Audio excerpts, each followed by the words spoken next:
အားလုံးပဲမင်္ဂလာပါရှင်ဒေါ်စာ channel ကနေကြိုဆိုပါရရှင်ခုတင်ဆက်မဲ့သတင်းကတော့အစ္စရေးကိုတိုက်ခိုက်လာရင်ပြင်းပြင်းထန်ထန်လက်တုံ့ပြန်မယ်လို့အီရန်ကိုနေတန်ညာဟုသတိပေးသည့်သတင်းကိုတင်ဆက်ပေးတော့ပါမယ်ရှင်အစ္စရေးကိုနည်းနည်းလေးရန်စရင်တောင်အီရန်ကိုပြင်းပြင်းထန်ထန်လက်တုံ့ပြန်ဖို့စိတ်ပိုင်းဖြတ်ထားကြောင်းအစ္စရေးဝန်ကြီးချုပ်ဘင်ဂျမင်နေတန်ညာဟုကပြောကြားခဲ့ပါတယ်လောလောဆယ်အရှေ့အလယ်ပိုင်းဒေသမှာအမေရိကန်နဲ့အီရန်ကြားတိုက်ခိုက်မှုတွေပြန်လည်စတင်လာတဲ့နောက်အီရန်ကအစ္စရေးကိုရန်စာတာမျိုးလုံးဝလုံးမလာဖို့နေတန်ညာဟုကတတိပေးထားတာဖြစ်ပါတယ်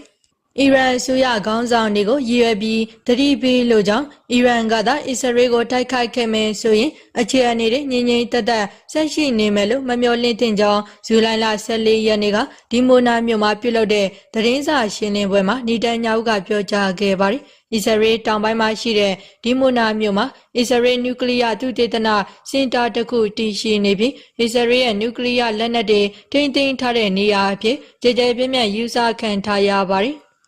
တယောက်ယောက်ကရန်စတိုက်ခိုက်လာတာကိုအစ္စရေးကလက်တုံမပြန်ပဲငြိမ်ခံနေမဲ့ကာလတွေပြီးဆုံးသွားပြီလို့သူကဆိုထားပါတယ်တကယ်လို့အီရန်ကသာအစ္စရေးကိုတိုက်ခိုက်ခဲ့မယ်ဆိုရင်နေဆန်ပိုင်းတို့ကအမေရိကန်နဲ့ပူးပေါင်းပြီးအစ္စရေးကဆင်နွှဲခဲ့တဲ့စစ်စင်ရေးတွေထပ်ပိုပြင်းထန်တဲ့အတိုင်းအတာမျိုးနဲ့လက်တုံပြန်သွားမှလို့နေတန်ညာဟုကဆိုထားပါတယ်ရှင်အီရန်ကနောက်တစ်ကြိမ်တူညီတဲ့အခြေအနေမျိုးကြုံလာမယ်လို့မမျှော်လင့်တင်ကြောင်းအစ္စရေးရဲ့လက်တုံ့ပြန်မှုဟာအရင်တုန်းကတိုက်ခိုက်မှုတွေထက်ပိုပြီးပြင်းထန်မှဖြစ်ကြောင်းအလုံးစုံကွဲပြားတဲ့အခြေအနေမျိုးပေါ်ပေါက်လာမှဖြစ်ကြောင်းလည်းနေတန်ညာဟုကသတိပေးသွားပါတယ်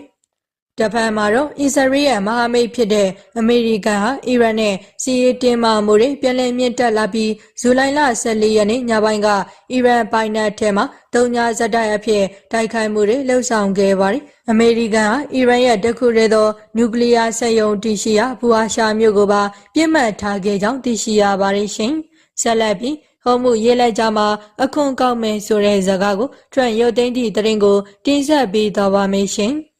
ဟော်မှုရေးလက်ကြမှာပြတ်သားတဲ့ရေရင်တွေကိုအခွန်ကောက်မယ်လို့ပြောပြီးနောက်တနေ့မှာပဲအဲ့ဒီဇာတ်ကားကိုအမေရိကန်သမ္မတဒေါ်နယ်ထရန့်ကပြန်ရုပ်သိမ်းသွားခဲ့ပါတယ်ပြီးခဲ့တဲ့သတင်းပတ်ကုံမှာထရန့်ကဟော်မှုရေးလက်ကြကိုဖျက်တမ်းသမျှအရက်ဘတ်ကုန်တင်သင်္ဘောတိုင်းကိုတင်ဆောင်လာတဲ့ကုန်စည်ရဲ့တန်ဖိုး20%နဲ့ညီမျှတဲ့အခွန်မျိုးကောက်ယူမယ်လို့ကြေညာခဲ့ပါတယ်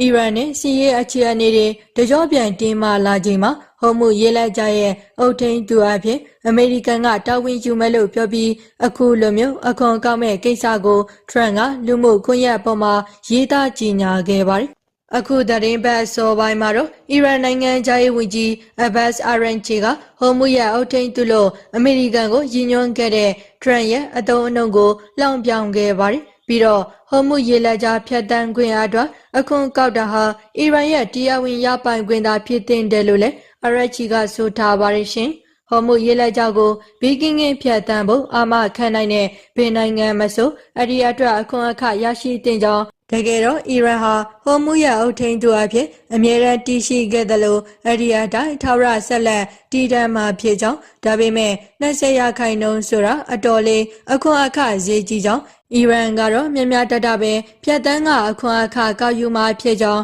သူကလူမှုကွန်ရက်မီဒီယာ Platform X မှာဇူလိုင်လ23ရက်နေ့ကရေးသားခဲ့ပါတယ်ဇူလိုင်လ14ရက်နေ့မှာတော့ထရန့်ဟာဟော်မှုမှာအခွန်ကောက်မဲ့ကိစ္စကိုသူဘာသာပဲပြန်ရုပ်သိမ်းသွားခဲ့ပါတယ်အဲ့ဒီအစားအမေရိကန်ဟာပင်လယ်ကွေ့ဒေသတွင်နိုင်ငံတွေနဲ့အတိုင်းအတာကြီးမားလာတဲ့ကုန်သွယ်ရေးရင်းနှီးမြှုပ်နှံမှုဆိုင်ရာသဘောတူညီချက်တွေယာယူဖို့ညှိနှိုင်းသွားမယ်လို့သူကပြောပါတယ်ဇူလိုင်လ14ရက်နေ့မှာပဲအမေရိကန်ဟာအီရန်ရဲ့စိတ်ကမ်းတွေကိုပိတ်ဆို့ဖို့ရည်ရွယ်ထားတဲ့ရည်တပ်ဖြန့်ကျက်မှုတွေကိုလည်းပြန်လည်စတင်လာခဲ့ပါတယ်အီရန်နဲ့အမေရိကန်တို့ကြားတိုက်ခိုက်မှုတွေပြန်လည်စတင်လာခြင်းကြောင့်ဟော်မှုရေလက်ကြားမှာရေနံတင်သင်္ဘောတွေဖြတ်တန်းခုံမောင်းမှုတွေလည်းရပ်တန့်သွားပြီးရေနံဈေးတွေပြန်မြင့်တက်လာပါတယ်ဇူလိုင်လ14ရက်နေ့ညပိုင်းမှာအမေရိကန်ဗဟိုစစ်ဌာနချုပ်ကအီရန်ရဲ့စီးရေးပြစ်မှတ်တွေကိုတုံညာဇက်တိုက်အဖြစ်တိုက်ခိုက်ချေမှုန်းခဲ့ကြောင်းထုတ်ပြန်ခဲ့ပါတယ်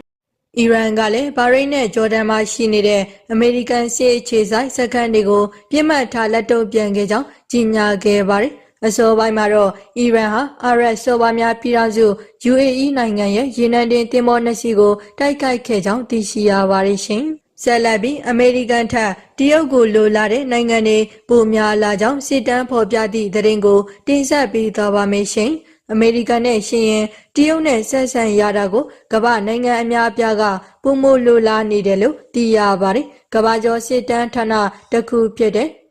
ပရူတုတေသနာစင်တာကနောက်ဆုံးကယူတဲ့စစ်တမ်းတွေမှာပါဝင်ဖြည့်ဆို့သူအများစုကအမေရိကန်ထက်တရုတ်ကိုပိုလိုလာတဲ့သဘောထားမှတ်ချက်တွေပေးမှုကိုပထမဆုံးအကြိမ်တွေ့မြင်လာရတာဖြစ်ပါတယ်။အမေရိကန်မှာအခြေစိုက်ပြီးဗန်မလိုက်ဝါဒဆွဲကိုင်းထားတဲ့ပရူရဲ့အဆိုအရစစ်တမ်းမှာပါဝင်ဖြည့်ဆို့တဲ့နိုင်ငံအများစုရဲ့နိုင်ငံသားတွေဟာသမ္မတဒေါ်နယ်ထရန့်လက်ထက်မှာအမေရိကန်ထက်တရုတ်ကိုပိုပြီးလက်ခံယုံကြည်လာနေကြောင်းသိရှိရပါတယ်ရှင်။ဥပမာအနေနဲ့ဘယ်သမ္မတကိုပိုယုံကြည်တင်တယ်လဲဆိုတဲ့မိကွန်းမျိုးမှာရှီကျင်းဖင်ရောထရန့်ကိုပါယုံကြည်သူနေပေမဲ့ရှီကထရန့်ထက်ပိုပြီးအမှတ်ကောင်းခဲ့ပါတယ်။အမေရိကန်ဟာပုဂ္ဂိုလ်ရေးလွတ်လပ်ခွင့်ကိုတရုတ်ထက်ပိုပြီးလေးစားပေးတယ်လို့ရှုမြင်ခံရဆဲဖြစ်ပေမဲ့တခြားနိုင်ငံတွေရဲ့ပြည်တွင်းရေးမှာတရုတ်ရဲ့ဆွတ်ဖက်မှုကပိုနေတယ်လို့စစ်တမ်းဖြေဆိုသူအများစုကသုံးသပ်ခဲ့ပါတယ်။ပရိုဟာနိုင်ငံပေါင်း36ခုရဲ့စစ်တမ်းဖြေဆိုသူ4200ကျော်စီကသဘောထားအမြင်တွေကိုဖေဖော်ဝါရီလကနေမေလအတော်အတွင်းကောက်ယူခဲ့တာဖြစ်ပါတယ်။အဲဒီ36နိုင်ငံတက်က25နိုင်ငံမှာတော့စစ်တမ်းဖြေဆိုသူအများစုကအမေရိကန်နဲ့ရှင်ရင်တရုတ်ကိုပို၍တင်တယ်လို့သဘောထားမှတ်ချက်ပေးခဲ့တာတွေ့ရပါတယ်။ဒါပရိုရဲ့နှစ်စဉ်ကောက်ယူလေးရှိတဲ့သဘောထားအမြင်စစ်တမ်းမှာပထမဆုံးအကြိမ်အဖြစ်နိုင်ငံအများအပြားကတရုတ်ဟာအမေရိကန်ထက်ပိုယုံကြည်ထိုက်တဲ့ဆိုတဲ့သဘောထားတုံ့ပြန်မှုကိုပြသလာတာလို့သိရပါတယ်။2002ခုနှစ်မှာစတင်ပြီးနှစ်စဉ်ကောက်ယူတဲ့စစ်တမ်းမှာအမေရိကန်အပေါ်ယုံကြည်မှုတွေရုတ်ရော့ကျဆင်းသွားတဲ့ကာလမျိုးတွေအရင်ကလည်းရှိခဲ့ဘူးပေမဲ့အခုလောက်အနေအထားမျိုးတော့ဘယ်တော့မှမရောက်ခဲ့ဘူးလို့ပရိုကဆိုပါတယ်။အဲဒီအခြေအနေဒီမှာတော့အမေရိကန်အပေါ်ယုံကြည်မှုကတရုတ်နဲ့ရှင်နည်းနည်းလေးတာလွန်နေတာဒါမှမဟုတ်ညီလူညီမျှလောက်ဖြစ်နေတာမျိုးရှိခဲ့တယ်လို့သိရပါတယ်။ဒီနေ့စစ်တမ်းမှာတော့36နိုင်ငံတွေကနိုင်ငံပေါင်း6ခုရဲ့ဖြည့်ဆို့သူတွေကအမေရိကန်အပေါ်ပိုပြီးယုံကြည်ကိုးစားတင်ကြောင်းတုံ့ပြန်ခဲ့ပါတယ်။အဲ့ဒီအထက်မှာအများစုကအမေရိကန်ရဲ့မဟာမိတ်တွေဖြစ်ပြီးပိုလန်ဖိလစ်ပိုင်တောင်ကိုရီးယားဂျပန်နဲ့အစ္စရေး9နိုင်ငံပါဝင်ပါတယ်နောက်ထပ်တနိုင်ငံကတော့အိန္ဒိယဖြစ်ပြီးတရုတ်နဲ့တမိုင်းကြောင်ခါတီးတဲ့အားပြိုင်မှုတွေရှိနေခဲ့ပါတယ်ပုံမှန်အားဖြင့်အမေရိကန်ကိုပဲအမြဲတမ်းရွေးချယ်လေးရှိတဲ့နိုင်ငံပေါင်း20လောက်ရဲ့အခုနှစ်စစ်တမ်းအမြင်တွေမှာတော့အမေရိကန်အပေါ်ယုံကြည်ထောက်ခံမှုတည်တည်သားသားကျဆင်းသွားတာကိုလည်းဘရိုကတွေ့ရှိခဲ့ပါတယ်တခြားတစ်ဖက်မှာတော့အီတလီစပိန်ကိုလံဘီယာမက္ကဆီကိုအင်ဒိုနီးရှားမလေးရှားနိုင်ဂျီးရီးယားနဲ့တူရကီတို့လိုနိုင်ငံတွေမှာတရုတ်ကိုပုံမယုံကြည်တင်ကြောင်းထောက်ခံဆန္ဒပြသူအချို့အစားကစံချိန်တင်မြင့်တက်လာခဲ့ပါတယ်ပရိုရဲ့တွေ့ရှိချက်အရအလဲအလတ်ဝင်ငွေရှိတဲ့နိုင်ငံအများစုဟာတရုတ်နဲ့ပတ်သက်ရင်ပိုပြီးအကောင်းမြင်တဲ့တုံ့ပြန်မှုမျိုးပြသခဲ့ပြီးဝင်ငွေမြင့်မာတဲ့နိုင်ငံတွေကတော့တရုတ်အပေါ်အနုလက္ခဏာဆောင်တဲ့အမြင်မျိုးရှိတယ်လို့သိရပါတယ်။ချင်းချက်ကတော့အရှေ့တောင်အာရှဒေသတွင်ကချမ်းသာကြွယ်ဝတဲ့စင်ကာပူနိုင်ငံဖြစ်ပြီးတရုတ်အပေါ်ပုံမအကောင်းမြင်တဲ့သဘောထားမျိုးစစ်တမ်းကညွှန်ပြခဲ့ပါတယ်။ရှီနဲ့ထရန့်ဘသူကိုပိုယုံတင်တယ်လဲဆိုတဲ့မိကွန်းမှာတော့နှစ်ယောက်စလုံးထောက်ခံမဲ့ရရှိမှု50%အောက်သာရှိပြီး